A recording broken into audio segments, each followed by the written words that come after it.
नमस्कार दोस्तों, हम लोग ये वाली बुक तो कंप्लीट कर चुके हैं। अगर आप मेरे साथ पहले से जुड़े हुए हैं तो आपको पता होगा कि हमने अपनी वोकैबलरी की शुरुआत करी थी 30 days to a more powerful vocabulary से।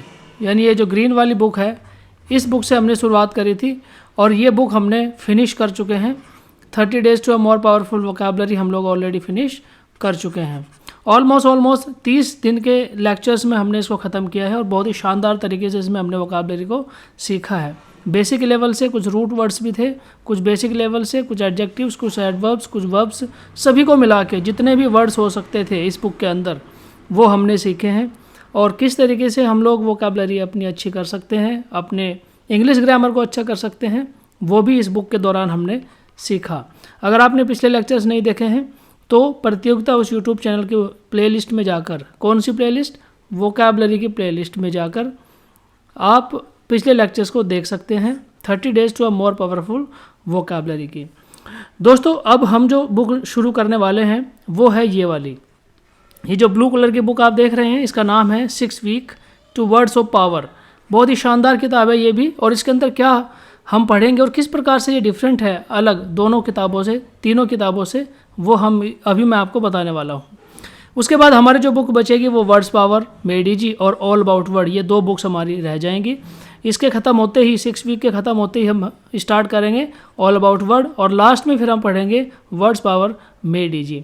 तो सारी की सारी जो बुक्स ये आपके सामने दिख रही हैं स्क्रीन के ऊपर, ये बहुत ही शानदार किताबें हैं सारी की सारी। एक चीज़ मैं आपको बताने वाला हूँ। देखिए, एक स्टडी है, एक स्टडी कराई गई थी और बहुत ही जो प्रेस्टीजियस इंस्टीट्यूशंस है उसके द्वारा एक स्टडी कराई गई कि जब कोई व्यक्ति 25 साल या उससे ज़्यादा उम्र का हो जाता है, 25 ईयर्स या मोर देन 25 ईयर्स, ठीक है, उससे ज़्यादा साल का हो जाता है, तो उसकी जो 95% वोकैबलरी है वो कंप्लीट हो जाती है। मीन्स इसका क्या मतलब हुआ? इसका ये मतलब हुआ कि आप जितने वर्ड्स सीख सकते थे उसमें से 95% वर्ड्स आप ऑलरेडी सीख चुके हो जब आप 25 साल या उससे ज़्यादा की उम्र के हो जाओगे, ठीक है। उसके बाद रिमेनिंग आपकी जो लाइफ है, यानी 25 साल के बाद जितने भी आदमी जिएगा, जो उसके रिमेनिंग लाइफ है, उस लाइफ के दौरान वो केवल और केवल 5% वर्ड्स ही अपनी डिक्शनरी में ऐड कर पाता है। ये बहुत ही साइंटिफिक प्रूवन स्टडी है जो मैं आपको बता रहा हूँ। अब आपको लगेगा कि यार 95% तो हम सीख चुके हैं, 5% के लिए इतनी जद्दोजहद किस लिए करनी है? दोस्तों, ये जो 5% है ना, क्योंकि ये 95% आपने भी सीखा है और आपके साथ साथ 95% लोगों ने भी ये जो डिक्शनरी है, वर्ड्स हैं, वोकैबलरी है, वो सीखी है। यानी इसको सीखने के लिए आपका एफर्ट लगाने की ज़रूरत नहीं होती है। आप जो नॉर्मल लाइफ जीते हैं उसमें ये 95% जो वोकैबलरी है, वर्ड्स हैं, वो तो आपकी लाइफ के अंदर, आपकी डिक्शनरी के अंदर ऑटोमेटिक जुड़ जाते हैं। उसके लिए आपको कोई भी एफर्ट नहीं लगाना, उसके लिए आपको कुछ भी करने की ज़रूरत नहीं है। अगर आपको कुछ करने की ज़रूरत है तो वो है ये 5% वोकैबलरी, 5% डिक्शनरी को बढ़ाने की। और इसके लिए आप क्या कर सकते हैं? इसी के लिए हम लोग जो एफर्ट कर रहे हैं, इसी के लिए, यानी जो 5% जो वोकैबलरी है यही डिफरेंस पैदा करती है आप में और जो सक्सेसफुल व्यक्ति है उसके अंदर, यही 5%। और ये 5% बढ़ाने के लिए हम क्या करेंगे? ये 5% बढ़ाने के लिए, यानी वोकैबलरी 5% और ज़्यादा लोगों से बढ़ाने के लिए हम ये बुक्स पढ़ रहे हैं। हम रीडिंग करते हैं, ठीक है। उसके बाद हम जैसे न्यूज़पेपर पढ़ते हैं, मैगज़ीन पढ़ते हैं, कॉम्प्रिहेंशन करते हैं, ठीक है। मार्केट में जा रहे हैं, लोगों से इंटरेक्शन करते हैं, अपने कॉलीग्स के साथ इंटरेक्शन करते हैं, दोस्तों के साथ करते हैं।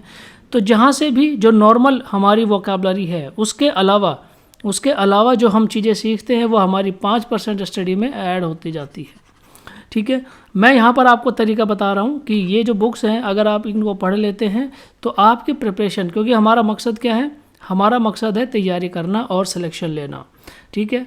हमारा मकसद है तैयारी करना और सिलेक्शन लेना। तो उसके लिए ये जो बुक्स मैं आपको बता रहा हूँ, 1, 2, 3 और फिर लास्ट में ये 4 नंबर, ये 4 किताबों को अगर हम पढ़ लेते हैं तो हम अपनी वोकैबलरी को इफेक्टिव बना सकते हैं।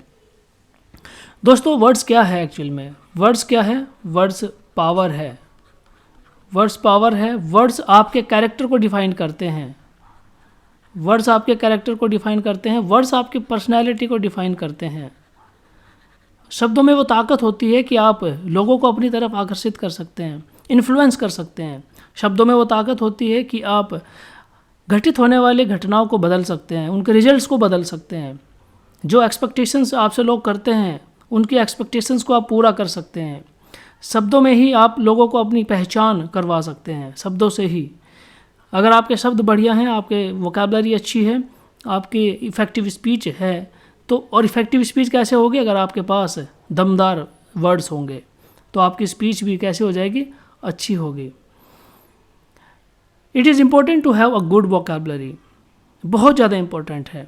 अगर आपकी वोकैबुलरी अच्छी है तो आप आपकी लाइफ में होने वाली घटनाओं को प्रभावित कर सकते हैं। ये तो बिल्कुल साइंटिफिकली प्रूवन है। तो आज मैं आपको बताने वाला हूँ कि ये जो बुक हम शुरू करेंगे 6 वीक, इसमें हम किस प्रकार से अन्य किताबों की ये जो तुलना है, ये जो 3 किताबें हैं, इनसे किस प्रकार से ये जो 6 वीक है ये डिफरेंट है, और उसके अंदर क्या टेक्निक ऐसी दे रखी है जो हमें मजबूर करती है इसको पढ़ने के लिए।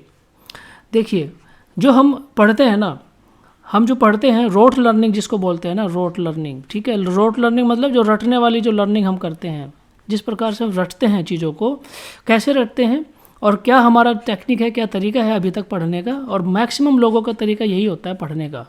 जैसे सबसे पहले हम क्या करते हैं, किसी चीज़ को हम कॉपी करते हैं, रीड करते हैं, ठीक है। अगर हमने कोई भी चीज़ पढ़ी, हमने बुक से पढ़ी या कहीं और से पढ़ी, तो हम उसको रीड करते हैं और उसको क्या करते हैं, कॉपी कर देते हैं। कॉपी कहाँ करते हैं? हम उसको नोटबुक में कॉपी करते हैं, ठीक है। नोटबुक में कॉपी करने के बाद फिर हम कोशिश करते हैं कि हम उसको अच्छे से प्रोनाउंस करें, ठीक है। अच्छे से उसका जो प्रोनाउंसिएशन है वो हम करें। अगर हमें उनका प्रोनाउंसिएशन अच्छे से आ गया तो हमारा जो कॉन्फिडेंस है वो बढ़ जाता है, और जब कॉन्फिडेंस बढ़ जाता है, ठीक है, तो हम क्या करते हैं, उसके सिनोनिम्स, ठीक है, उसके सिनोनिम्स यानी सिमिलर वर्ड्स तलाशने की कोशिश करते हैं, ठीक है। उसको मीनिंग ढूंढने की कोशिश करते हैं कि इसका एक्चुअल में मीनिंग है क्या। हम ऐसे ही करते हैं, कोई भी अगर हमें डिक्शनरी से हमें कोई वर्ड मिला या कहीं से पढ़ के हमें कोई वर्ड मिला, तो हम क्या करते हैं, उसको अपने नोटबुक में नोट डाउन कर लेते हैं, ठीक है। नोटबुक में नोट डाउन करने के बाद में हम क्या करते हैं, फिर डिक्शनरी खोजते हैं, डिक्शनरी में उसका मीनिंग ढूंढने की तलाश करने की कोशिश करते हैं। वही यहाँ पे ये वाला सिनोनिम्स कह रहा है कि उसके बाद हम उसके सिमिलर वर्ड्स ढूंढने की कोशिश करते हैं। उसके बाद क्या करते हैं, उसके बाद हम करते हैं यूज़ इन सेंटेंसेस। सेंटेंस में फिर हम उसका यूज़ करना शुरू करते हैं, तब जाके कहीं हमें वो क्या होता है, वो याद होता है। अगर हम ये सारा प्रोसीजर फॉलो करते हैं तो। अगर हम ये प्रोसीजर फॉलो नहीं करते हैं तो मुश्किल होता है कि हम किसी वर्ड को याद रख पाएँ, ठीक है। ये फ्लो चार्ट मैं आपके लिए एक बार और बना देता हूँ, ठीक है। कॉपी इन नोटबुक, ठीक है, ये एन है। आप उसको नोटबुक में कॉपी करेंगे, उसके बाद में उसका प्रोनाउंसिएशन तलाशने की कोशिश करेंगे। अगर आपको उसका प्रोनाउंसिएशन पता लग गया तो आप उसके जो सिनोनिम्स हैं यानी उसके सिमिलर जो वर्ड्स हैं, ठीक है, उनको तलाशने की कोशिश करते हैं। उसके बाद फिर आप उनको क्या करते हैं, यूज़ इन सेंटेंसेस। आप उनको सेंटेंसेस में यूज़ करना शुरू करते हैं। तो इतना प्रोसीजर फॉलो करने के बाद आपको कोई वर्ड याद होता है। लेकिन इस बुक के अंदर आपको क्या चीज़ दे रखी है, ये तो हो गया रोट लर्निंग, यानी आप जब चीज़ों को रटते हैं। तो मुझे आप एक बात बताइए, लगभग 1.25 लाख से 1.5 लाख के आसपास वर्ड्स डिक्शनरी के अंदर हैं, तो क्या उन सभी वर्ड्स को आप रट सकते हैं, अपनी मेमोरी में रट के बिठा सकते हैं? पॉसिबल ही नहीं है दोस्तों। उसका तरीका होना चाहिए ये जो यहाँ पर लिखा हुआ है, क्या, burning intellectual curiosity about things. ये क्या चीज़ है, burning intellectual curiosity about things है। क्यूरियोसिटी अबाउट थिंग्स, जब आप किसी चीज़ को लेकर इतने संजीदा हो जाते हैं, इतनी गहराई में उतर जाते हैं कि आपका इंटरेस्ट उससे बिल्कुल भी नहीं डगमगाता लेफ़्ट राइट, ठीक है। बहुत सारी चीज़ें आपने देखी होगी, जब कोई आप मूवी देखते हैं, जब कोई घटना आपके साथ घटित होती है, तो वो घटना या वो चीज़, उसमें यूज़ हुए वर्ड्स आपको ज़िंदगी भर याद रहते हैं। वो कैसे होता है, वो इसी मेथड के थ्रू होता है। आपकी क्यूरियोसिटी होनी चाहिए उस चीज़ को याद रखने की, उस चीज़ को समझने की। अगर आपके अंदर वो क्यूरियोसिटी है, आपके अंदर वो आग है, ठीक है। आग मैं इसलिए कह रहा हूँ क्योंकि ये जो आग है ना अंदर, सीखने की, चीज़ों के बारे में जानने की, क्यूरियोसिटी रखने की, अगर ये आपके अंदर पैदा हो गई तो आप किसी भी चीज़ को, किसी भी घटना को, किसी भी वर्ड को किसी भी सेंटेंस को हमेशा हमेशा के लिए याद रख सकते हैं। फिर आपको ये प्रोसीजर फॉलो करने की ज़रूरत नहीं पड़ेगी, ठीक है। इस प्रोसीजर को आप भूल जाएंगे, फिर आपको ये प्रोसीजर नहीं, आपको केवल और केवल ये प्रोसीजर ही याद रखना पड़ेगा। Burning intellectual curiosity about things, यानी चीज़ों के बारे में खोज प्रतीत करना, उसके बारे में क्वेश्चंस करना, क्वेश्चंस का आंसर ढूंढ के निकालना। जब आप ये मेथड यूज़ करना स्टार्ट कर देते हैं तब आप चीज़ों को याद रखना शुरू कर देते हैं, ठीक है। रटने से बिल्कुल अलग है ये वाला मेथड। कोई भी एक चीज़, कोई भी एक घटना हुई, उस घटना के अंदर आप इतना खो जाते हैं। कभी कभी आप देखना, जब आप पढ़ते हैं ना, तो कुछ जो टॉपिक्स होते हैं वो इतने इंटरेस्टिंग होते हैं आपके लिए कि आप उसमें इतना खो जाते हैं, उसकी गहराई में चले जाते हैं। और जब आप उसको गहराई से पढ़ते हैं, समझते हैं, ठीक है, उसको यूज़ करते हैं, आपको समझ आ जाता है कि हाँ ये चीज़ किस प्रकार से घटित हुई है। और अगर आपको वो समझ आ गया, आपकी जो क्यूरियोसिटी है अंदर से, अगर आपकी वो कनेक्ट हो गई उस घटना के साथ, तो आप उस चीज़ को कभी नहीं भूलने वाले हो। तो दोस्तों ये जो मेथड है वो हम फॉलो करने वाले हैं इस 6 वीक बुक के अंदर, कि किस प्रकार से हम याद करेंगे वर्ड्स को, ठीक है। ये जो तरीका था ये हमने पढ़ा पिछले वाले जो बुक्स थी हमारी उसमें, या मैक्सिमम चीज़ों को हम याद रखने के लिए इसी तरीके का इस्तेमाल करते हैं, ठीक है। अब हम इस तरीके से पढ़ने वाले हैं इस बुक के अंदर। ये वो तरीका था जो मैं आपको बताने वाला था कि किस प्रकार से हम 6 week to words of power को पढ़ने वाले हैं, ठीक है।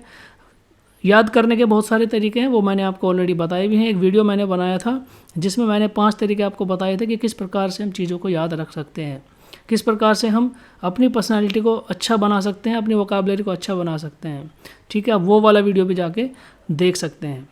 तो दोस्तों ये था तरीका जो मैं आपको बताने वाला था कि कैसे हम अपनी लर्निंग मेथड को अच्छा कर सकते हैं, बढ़िया बना सकते हैं, और उसकी मदद से हम अपनी पावर को बढ़ा सकते हैं, ठीक है।